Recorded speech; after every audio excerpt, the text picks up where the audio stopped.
So this is lesson number 73, Algebra 1, factoring the difference of two squares and probability without replacement. Alright, so factoring the difference of two squares. What we've got here when I say the difference of two squares is we have something like x squared minus y squared. The difference, when you're finding the difference of two numbers, you're subtracting the two. And notice that's what we have between the two terms we have. The two squares, there's a minus sign. And when I say two squares, I mean that you can take the square root of the first number and the second number. The square root of 9 is 3. Square root of 16 is 4. You know all that. When we have a square root of an x squared, and we've done this as well, that just equals the number or the letter without the 2 on it and without the radical sign. Both of these go off when you take the square root of something that's squared. It takes all the symbols off and you're just left with the x. Alright, so the difference of two squares looks like this. You make two parentheses, put a plus and a minus, square root of the first term, square root of the second term, and you're done. So there's no work involved, it's just remembering what you do for each one.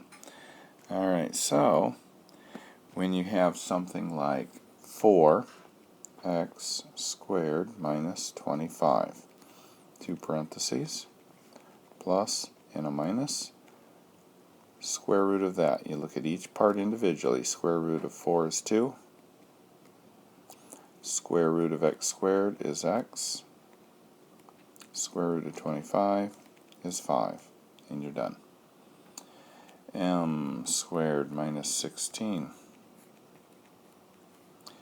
M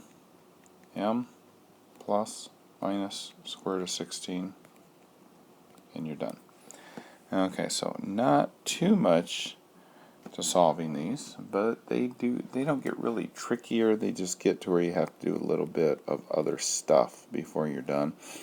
What I normally do with something like that is I just switch them around. I make sure when you switch them, the sign goes with the number, and it just makes it more convenient. It's just the way that they want it written is the variables first. There you go.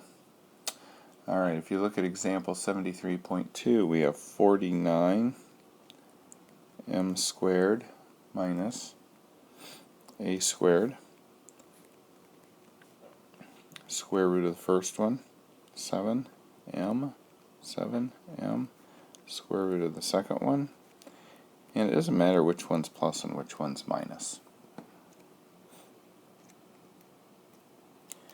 Alright, let's look at example 73.3, negative 36a squared plus 25y squared. Alright, notice this is not in the form of a difference of two squares because there's no minus sign right here.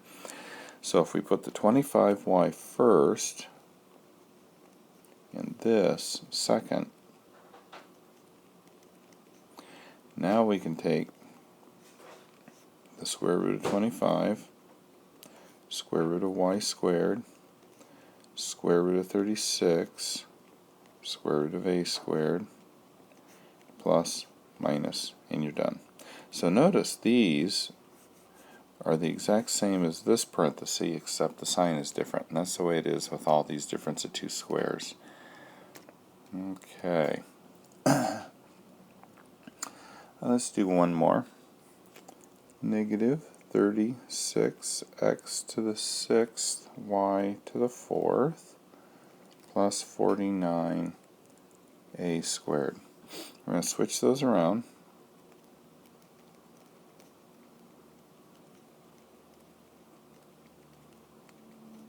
Okay. Make two parentheses, make them a little bit further apart.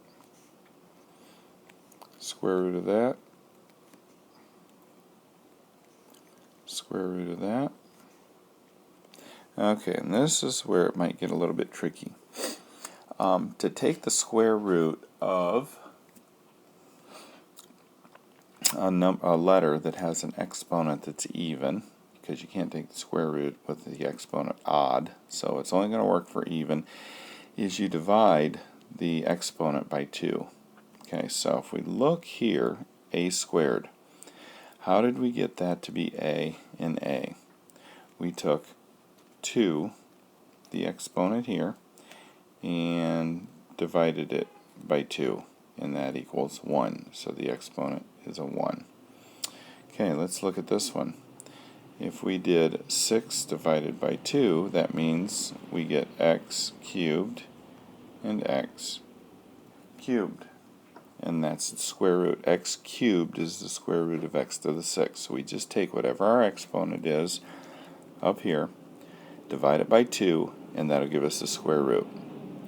Okay, so let's take y to the 4th. Take the square root of that. 4 divided by 2 would be the square root. So we'd get y squared and y squared. And we would be done. So what would be the square root of x to the 8th? It would be x to the 8 divided by 2, so it would be x to the 4th. And that's pretty much it for that first section on factoring the difference of two squares. Now what we're going to do is we're going to look at probability without replacement. Okay, so before we did it with replacement, and we'll kind of look at that real quick before we jump into without replacement. So we've got this urn, or this little bottle, and it's got, let's look at 3 white marbles and 5 pink marbles. Okay, those are in the bag. We draw a marble out of there and we put it back. It doesn't matter which one it is, because if we put it back when we draw the second time, we still have the exact same marbles to draw from. So what we did is, let's say that we're looking at what is the probability that when we draw our marbles out of this bag, both times they're white. Okay, so if we have our marbles, we have a total of 8 marbles in the bag, so that goes on the bottom. The probability of drawing a white one is 3 out of 8 because there's 3 white ones. And then we put the white marble back. What's the probability that we'll get another white one? Well, the probability hasn't changed because we put all the marbles back, so the chances of getting a white one in the second one is the same as getting a white one in this first one. And then that gives us 9 over 64. That's the probability that both are black or white. 9 over 64. Alright, so now let's say that we are going to try this, drawing marbles out of the bag, but we're not going to put the marble back that we took out. Okay, so let's say that we pulled a marble out. What's the probability that we're going to get a white one?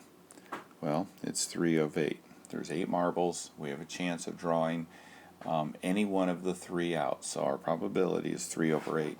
But let's say that we don't put one back. Let's say that we drew one out and we left it out, so this one goes away. And we're going to draw a second time. Well, what is our total to draw from? Well, now, since we kept one out, our total to draw from is 7. Now what is the probability that we're going to get a white one? Well, we only have 2 left. So that's our probability of getting a white one. So if we don't replace the marbles, our probability changes, and then that reduces to 3 over 28. So now the chances are different. Okay, so let's look at another exercise here. Let's look at the next example. And after this example is done, we will be done. We've got that same urn. Not very good at drawing urns. And it's got 4 red ones. And it's got 7 blue ones.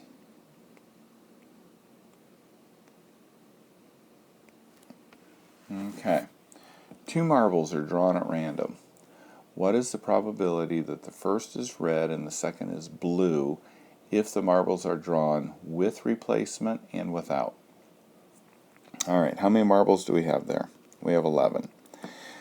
We want to know what the probability is that the first one is red. Okay, so we have a chance of getting one of those 4 coming out to be red. So there are 4 red ones, so we have a chance of 4 of the 11 being red. And then it says what is the chance of the second one being blue if we replace the red one. So let's say we drew one out and we put it back in once we saw it was red. Now we want to look at the probability of drawing a blue one. Well, we have 7 blue ones. So the chances are 4 of 11 that we'll get a red one, 7 out of 11 we'll get a blue one the second time. So that gives us 28 over 121. Alright, now let's say that we draw a red one, but we don't put the marbles back. Okay, so we're not putting the marble back that we drew. Well, how many do we have left to draw from? We only have 10 left to draw from, right? Because we kept one out. We had 11, kept one out, and now we have 10. Now we want to know what the probability is that we can get a blue one. Well, how many blue ones do we have? We have 7. So now we multiply those. 28 over 110, which reduces down to 14 over 55. That's the probability that we will draw a red one and then a blue one. Alright, so that's it for lesson number 73.